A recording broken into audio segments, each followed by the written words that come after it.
Hello అండి, నమస్తే. Welcome back to my channel spicy food Telugu.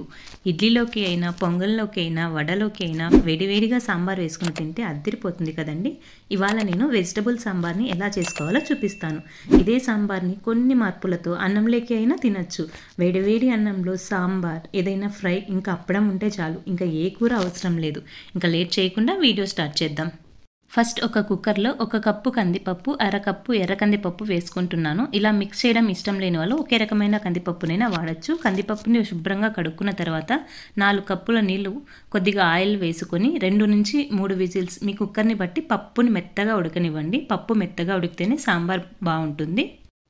పప్పు ఉడికే లోపల మీకు నచ్చిన వెజిటబుల్స్ కట్ చేసి పెట్టుకోండి. ఇక్కడ నేను క్యారెట్, బీన్స్, ఉల్లిపాయ, టమోటా, ముల్లంగిని కట్ చేసి పెట్టాను. ఇక్కడ పప్పు కూడా బాగా మెత్తగా ఉడికిపోయింది కదండి. ఈ పప్పుని బాగా మెదిపి పక్కన గిన్నెలో పెట్టండి. ఇప్పుడు అదే కుక్కర్లో ఆయిల్ వేడి చేసుకొని, ఆయిల్ వేడయ్యాక దంచిన వెల్లుల్లి, ఇంకా 3 ఎండుమిరపకాయలు తుంచి వేసుకోండి. కొందరు పోపుని లాస్ట్లో వేసుకుంటారు, కానీ ఒకసారి ఇలా చేసి చూడండి, టేస్ట్ బాగుంటుంది, టైం కూడా సేవ్ అవుతుంది. తర్వాత 1 టీ స్పూన్ జీలకర్ర, మీ దగ్గర ఉంటే కొద్దిగా ఇంగువ అయినా వేసుకోండి. ఆవాలు, ఇంకా కొద్దిగా మిరియాలు కూడా వేసుకొని పోపుని కాస్త వేగనివ్వండి. వెజిటబుల్స్ ఎక్కువగా తినని వాళ్ళకి కూడా ఈ సాంబార్ బెస్ట్ ఆప్షన్ అండి. మీకు నచ్చిన వెజిటబుల్స్ని ఎక్కువగా వేసుకొని పిల్లలకైనా పెద్దలకైనా సాంబార్ పెట్టచ్చు. పోపు కాస్త వేగాక కట్ చేసుకున్న ఉల్లిపాయలు, ఇంకా క్యారెట్, బీన్స్ వేసుకొని కొద్దిగా వేగనివ్వండి. ఉల్లిపాయ, క్యారెట్ కాస్త మగ్గిన తర్వాత ఇందులో ముందుగా కట్ చేసి పెట్టుకున్న ముల్లంగిని కూడా వేసి బాగా వేపుకోండి. ఇందులో ఇంకా మీకు నచ్చిన వెజిటబుల్స్ ఏవైనా వేసుకోవచ్చు. దోసకాయ, వంకాయ, ములక్కాడ ఏవైనా వేసుకోవచ్చు. వెజిటబుల్స్ అన్నీ వేసుకున్న తర్వాత మూత పెట్టి కాసేపు కూరగాయలని మగ్గనివ్వండి. ఆయిల్లో కాసేపు కూరగాయలు మగ్గిన తర్వాత ఇందులో ముందుగా కట్ చేసి పెట్టుకున్న టమోటాను కూడా వేసుకొని టమోటాలు మెత్తబడేంత వరకు బాగా వేపుకోండి.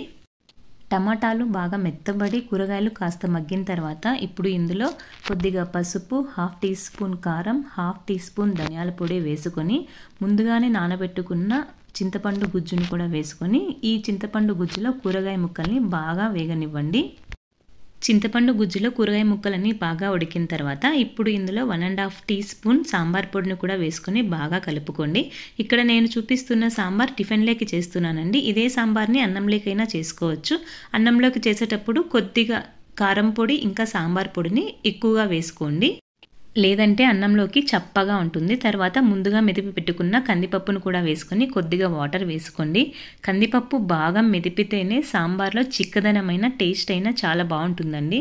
లేదంటే సాంబార్లో పప్పు అలాగే ఉండి సాంబార్ కూడా పల్చగా ఉంటుంది. తరువాత రుచికి సరిపడా ఉప్పు, కొద్దిగా కొత్తిమీర, ఇంకా ఒక చిన్న ముక్క బెల్లం వేసుకోండి. బెల్లం వేయడం వల్ల పులుపు ఇంకా కారం అన్నీ బ్యాలెన్స్ అవుతాయి. అంతా బాగా కలుపుకొని కుక్కర్ మూత పెట్టి ఒకే ఒక విజిల్ రానివ్వండి.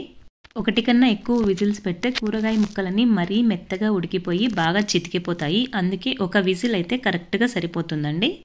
1 విజిల్ తర్వాత మూత తీసి చూస్తే కూరగాయ ముక్కలు బాగా మెత్తగా ఉడికి tasty and easy sambar ready అయిపోయిందండి. కూరగాయ ముక్కలు మెత్తగా ఉడకడం వల్ల దీన్ని సంవత్సరం పిల్లలకైనా మనం ఈజీగా పెట్టవచ్చు. ఇక్కడ చూసారు కదా, కూరగాయ ముక్కని నేను ఎలా ఉడికిందో చూపిస్తున్నాను. ఫైనల్గా కొద్దిగా కొత్తిమీర వేసుకొని సర్వ్ చేసుకోవడమే. మీరు ఒకసారి ట్రై చేయండి. Thanks for